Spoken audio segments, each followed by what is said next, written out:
मालिक एक श्री साईबाबांच्या चरणी माझं वंदन आणि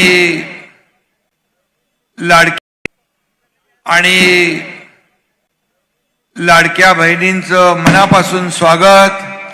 लाडक्या बहिणी मोठ्या प्रमाणावर आहेत, व्यासपीठावर पण आहेत, समोर पण आहेत आणि लाडके भाऊही आहेत। सगळ्या लाडक्या भावांना आहेत, व्यासपीठावर पण आहेत, समोर पण आहेत आणि लाडके भाऊही आहेत। सगळ्या लाडक्या भावांचे मनापासून मी स्वागत करतो। खरं म्हणजे कोपरगाव नगर परिषदेची निवडणूक उद्या होते आहे आणि या निवडणुकीच्या पूर्वसंध्येला माझी सभा होऊ नये म्हणून कोणी प्रयत्न करत होते का? पण नेवास्याला पण असंच केलं, पण सगळ्या त्यांच्या खुर्च्या रिकाम्या राहिल्या आणि सगळी सभा आपल्याकडे आली।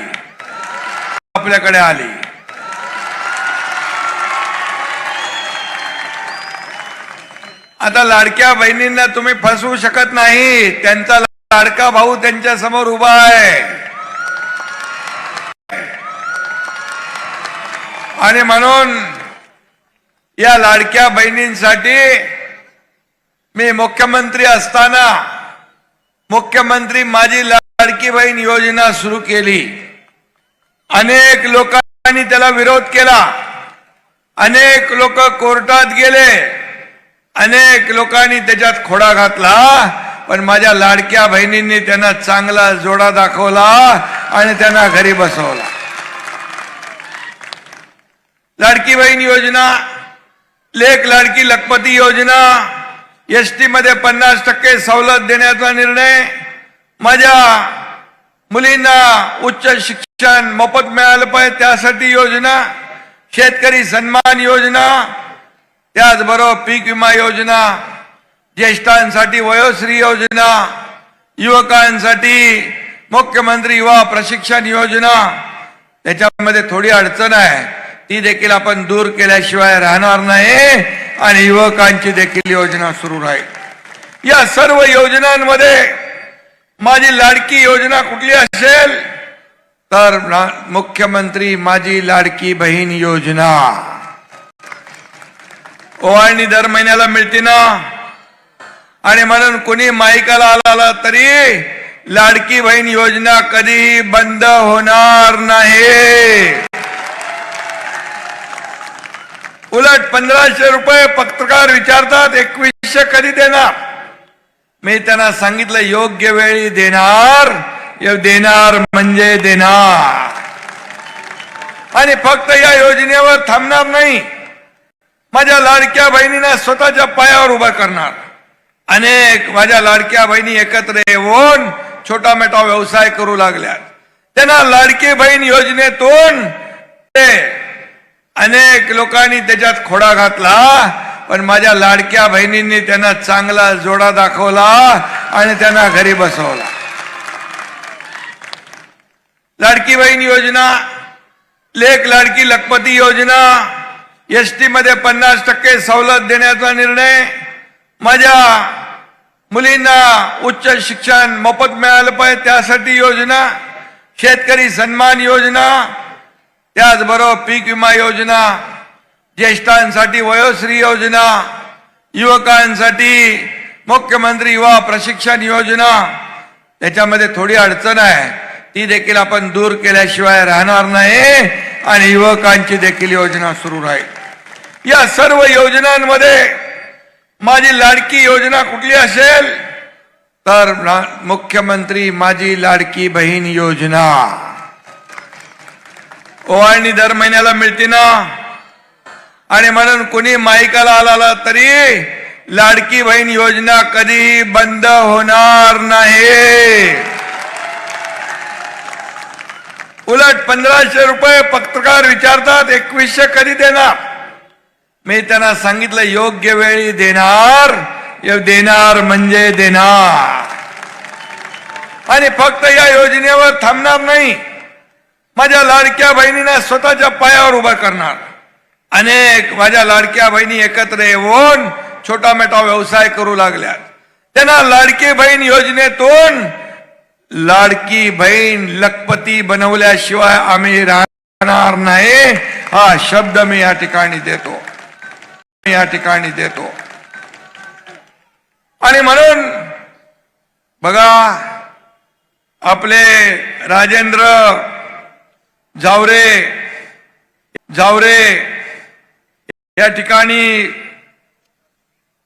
आपले उमेदवार आहेत. आणि मी पण आपल्याला सांगतो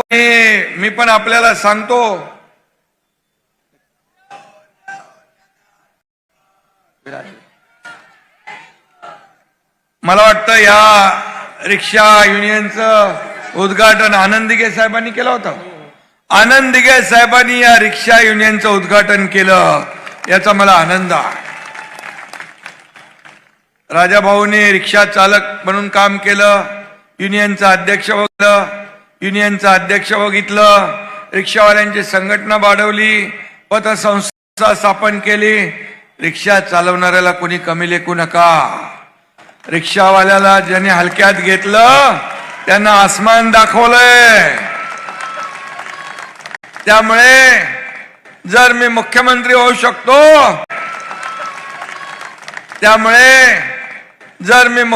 होऊ शकतो तर मग कोपरगावचा नगराध्यक्ष राजाभाऊ का नाही होऊ शकत? आणि तर मग कोपरगावचा नगराध्यक्ष राजाभाऊ का नाही होऊ शकत? आणि म्हणून जसा रिक्षावाला वाट बघतो तसं वेळ आल्यावर वाट लावतो पण.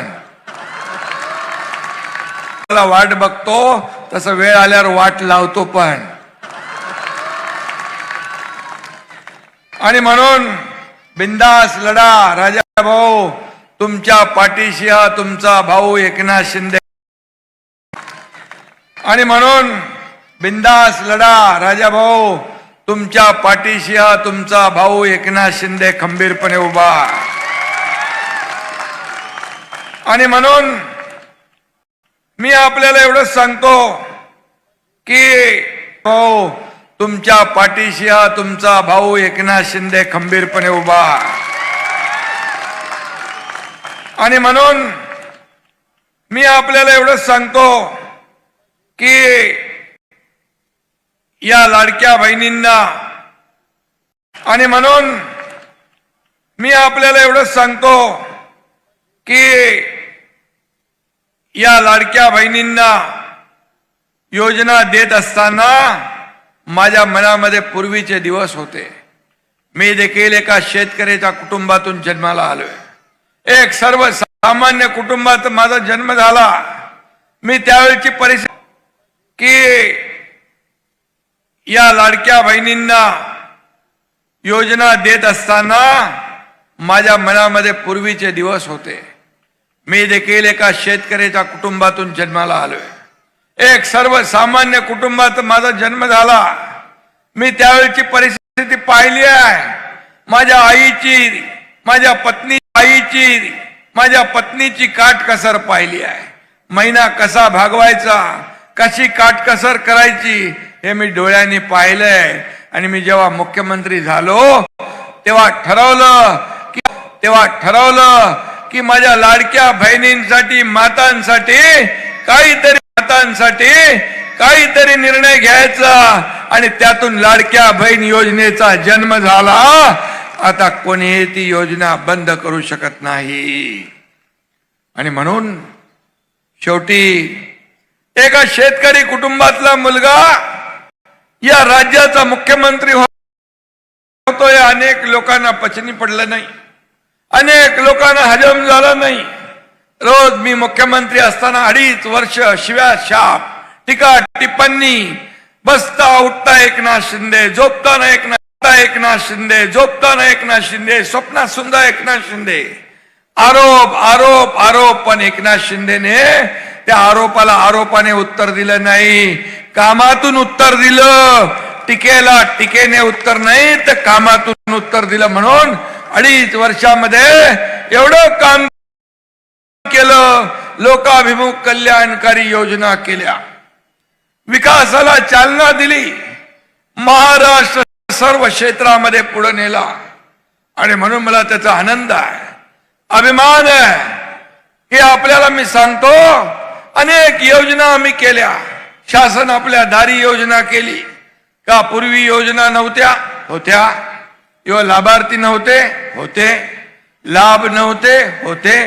पण लोक चक्रा मारून कंटाळून सोडून द्यायचे. त्यावेळेस बाळासाहेबांचे शब्द मला आठवले, कार्यकर्ता घरात नाही, लोकांच्या दारात शोभून दिसतो. शासन मंत्रालयात नाही, लोकांच्या दारात शोभून दिसतं. आणि शासन आपल्या दारी आम्ही घेऊन गेलो. ट्रॅक्टर, टेलर, पॉवर टिलर, महिलांच्या योजना, शेतकऱ्यांच्या योजना, सगळ्यांच्या योजना जागेवर वाटप होऊ लागलं. कधी असं झालं नव्हतं. 4 कोटी लोकांना त्याचा फायदा झाला. मला त्याचा आनंद आहे. आणि त्यावेळेस मी सांगतोय तर मुस्लिम माझ्या भगिनी बांधव बसलेले आहे.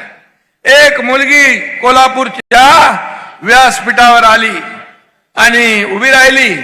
तिच्या हातात एक छोटं बाळ होतं. बोले, मी म्हणालो काय झालं? तर ती म्हणाली इसका नाम दुआ है.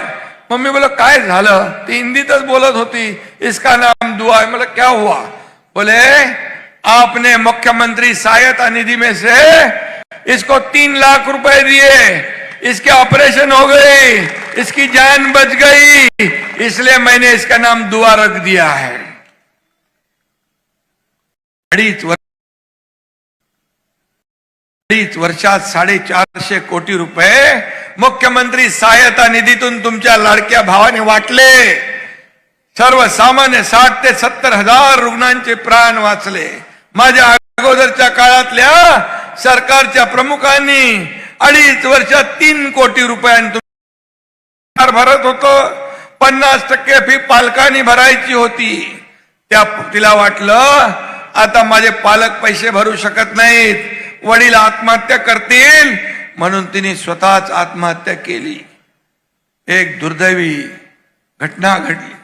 शेवटी संवेदना जागवणारं सरकार आपलं आहे. त्या दिवशी निर्णय घेतला, या राज्यामध्ये उच्च शिक्षणासाठी मुली आत्महत्या करत असतील तर राज्य आणि सत्तेचा उपयोग काय? ही सत्ता सर्वसामान्य माणसाची आहे. आणि त्या दिवशी 50%ची फी 100% सवलत देण्याचा निर्णय आपण घेतला. हे सरकारचं काम आहे. हे सर्वसामान्यांचं सरकार आहे.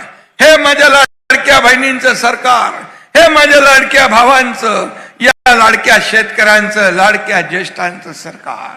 आणि म्हणून मला अभिमान आहे, आनंद आहे की या निवडणुकीमध्ये देखील आपला कोपरगावचे आपले झावरे, राजेंद्र झावरे 2001 ला नगराध्यक्ष होते. 2006 पर्यंत होते तुम्ही मगाशी वाचन केलं, किती कामं केली तुम्ही मगाशी सांगितलं, एवढी कामं केली. कुठे दिलं ते मगाशी? ते बघ,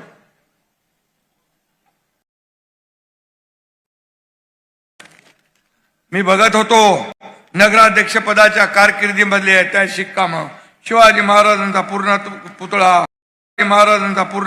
पुतळा, राजाभाऊ, त्याचबरोबर हे सगळे शाळा, दुनिया, सगळं किती आहे. आता मला वाटतं त्याच्यानंतर काय कामच झालं नाही का? 20 वर्षात काहीच झालं नाही. म्हणजे वनवास 14 वर्षाचा असतो, तो 20 वर्ष झाले इकडे वनवास आहे. आता वनवासातून तुम्हाला कोपरगावला बाहेर काढायचं आहे ना, परिवर्तन घडवायचं आहे ना. आणि मग त्याला पर्याय काय? राजाभाऊ झावरे पाहिजे ना. आणि म्हणून राजेंद्र झावरे आपल्या नगराध्यक्ष पदाचे उमेदवार आहेत. एक सर्वसामान्य कार्यकर्ता काय करू शकतो त्यांनी त्याच्या 5 वर्षाच्या कारकिर्दीत दाखवलेला आहे. आणि म्हणून या ठिकाणी राजेंद्र झावरे आणि त्यांचं पॅनल पूर्णच्या पूर्ण निवडून आलं पाहिजे, अशा प्रकारची विनंती तुम्हाला मी करायला आलोय. बघितलं सगळीकडे मागून पुढून सगळं भरलेलं आहे. कोणी इथं एकनाथ शिंदेची सभा होऊ नये म्हणून प्रयत्न केले, ते लपून छपून बघत असतील, जरा बघून घ्या. बघून बघत असतील, जरा बघून घ्या, बघून घ्या. सर्व जातीपातीचे लोक इथं आहेत, सर्व समाजाचे लोक आहेत.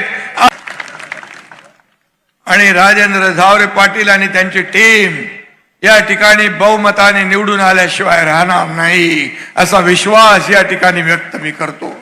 खरं म्हणजे सर्वसामान्य कार्यकर्ता जो आहे, कोणी मदतीसाठी हाक द्या आणि म्हणा, कोणी मदतीसाठी हाक द्या आणि म्हणा झावरे, अर्ध्या रात्री सुद्धा येतील आमचे राजेंद्र भाऊ झावरे, असा माणूस आहे. काय याची ओळख करून देण्याची काय गरज कुणाला नाही.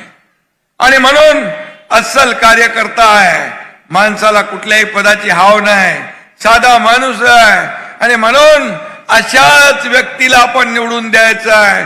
सर्वसामान्य माणूस केंद्रबिंदू मानून काम करणारा राजा भाऊ आहे. मी माझ्यासारखाच आहे, साधा. मी देखील आपल्याला माहित आहे, मुख्यमंत्री व्हायच्या अगोदर असाच होतो, मुख्यमंत्री झाल्यावरही तोच आहे, आजही तोच आहे. मी कालही कार्यकर्ता म्हणून काम केलंय, आजही कार्यकर्ता म्हणून काम करतोय, उद्याही कार्यकर्ता म्हणूनच काम करणार आहे. आणि म्हणून प्रॉपर्टी, संपत्ती किती कमावली, मालमत्ता किती कमावली, यापेक्षा माणसं किती कमावली आणि माणसांचं प्रेम किती कमावलं हे महत्वाचं आहे. आणि राजा भाऊ, तुम्ही ते कमावलंय याचा मला अभिमान आहे. आणि मी आज संपूर्ण महाराष्ट्रामध्ये फिरतोय, या लाडक्या बहिणींची संख्या पाहून मला खात्री आहे, ही संख्या अशीच विधानसभेत देखील मी पाहिली आहे. लँडस्लाइड मॅन्डेट विधानसभेत या लाडक्या बहिणींनी दिलंय. या निवडणुकीत देखील तुम्हाला उद्याच्या धनुष्यबाणासमोरचं बटन दाबून हे तुमचं हे रेकॉर्ड ब्रेक मतांनी विजयी केल्याशिवाय राहणार नाही, असा विश्वास या ठिकाणी देतो.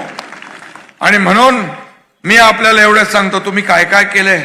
आता त्याची जंत्री वाचायला नवीन 24 तास वीज वाहिनी, क्लोरीन गॅस यंत्रणा, पालिकेला थकबक्की, वीज पट्टी भरून शिस्त लावली, यामध्ये मार्केट आहे.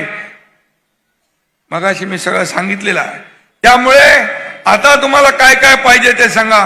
पूर्वी पाणी यायचं भरपूर, आता येत आहे, किती दिवसांनी येत आहे? 5 दिवसांनी. आता दररोज पाणी पाहिजे ना, दररोज पाणी पाहिजे ना. मग विरोधकांना पाणी पाजावं लागेल, पाजणार ना. आणि ते आपल्याला करायचं आहे. चांगले रस्ते पाहिजेत, चांगले भुयारी योजना पाहिजे, पिण्याचं शुद्ध पाणी पाहिजे, उद्यान पाहिजे, खेळाला मैदान पाहिजे. आणि काय पाहिजे बोला? झोपडपट्टी धारकांना जे 7/12 जो आहे नावावर तुमच्या करून पाहिजे, तो देखील या ठिकाणी दिला जाईल. कारण शेवटी आता नगर विकास विभाग माझ्याकडे आहे आणि नगर विकास विभागाच्या माध्यमातून या ठिकाणी आपल्याला ज्या ज्या काही सोयी सुविधा द्यायच्या आहे त्या देण्याचं काम आपण करू. मी आपल्याला एवढंच सांगतो की मगाशी मला एक कागद दिला होता, त्यांनी कुठं आहे?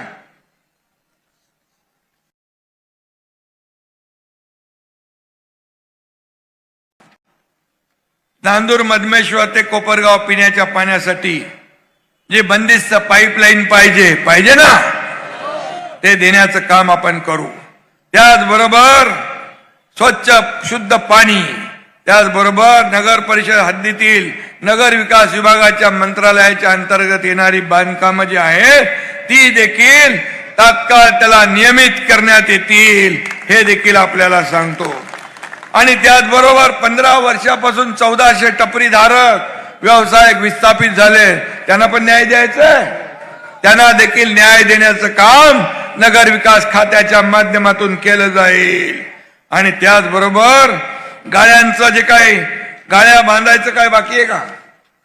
खड्डेमुक्त आणि धूळमुक्त कोपरगाव झाला पाहिजे, बाकी शहरांसारखं स्वच्छ झालं पाहिजे ना. आणि ते देखील करण्याचं काम आपण करू. कोपरगाव शहराचं सांडपाणी पवित्र गोदावरीमध्ये जाऊन पाणी दूषित होत आहे, हे देखील थांबलं पाहिजे ना, ते देखील थांबू. त्याचबरोबर संरक्षण भिंत बांधायची आहे, सुशोभीकरण करायचं आहे, हे देखील आपल्याला करायचं आहे. त्याचबरोबर इकडे काय शौचालयच नाहीत लाडक्या बहिणींसाठी. नाही हे काही प्रभागात नाही. मग काय 20 वर्ष काय केलंय? हा 20 वर्ष काहीच नाही. मग सगळे पैसे काय खाल्ले? गडप हडप. आता ज्यांनी हडप केलं त्यांना तुम्हाला निवडणुकीमध्ये गडप करायचं आहे. करणार ना. आणि म्हणून या ठिकाणी आपल्याला सांगतो, जे जे आपल्याला 9 वर्षामध्ये पालिकेत खूप भ्रष्टाचार झालेला आहे आणि हे जनतेचे पैसे आहेत, हे लोकांचे पैसे आहेत, हे कुणालाही खाता येणार नाहीत, हे कुणालाही ओरबडता येणार नाहीत.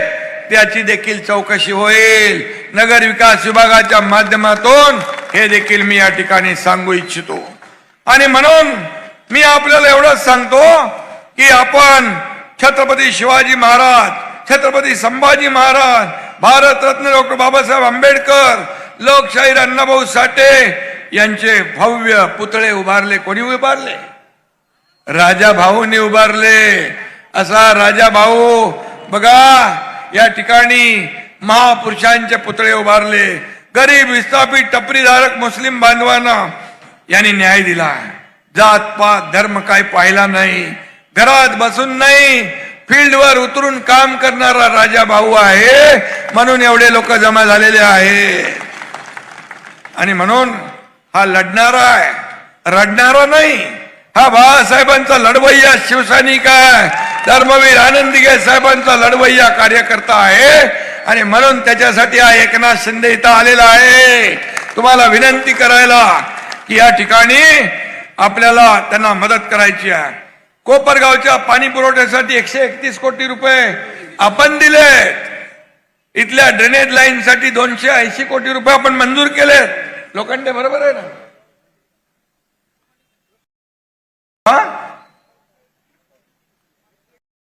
आणि 3 वर्षात 46 कोटी रस्ते, पाणी पुरवठा, स्वच्छता विभाग, भूमिगत गटार योजना या ठिकाणी.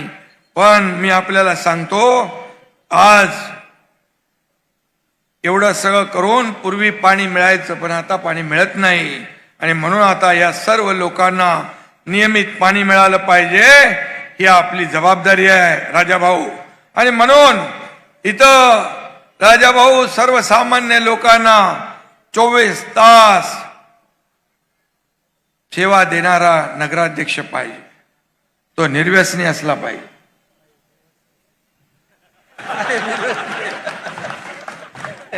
एकदम जंटलमन आहे.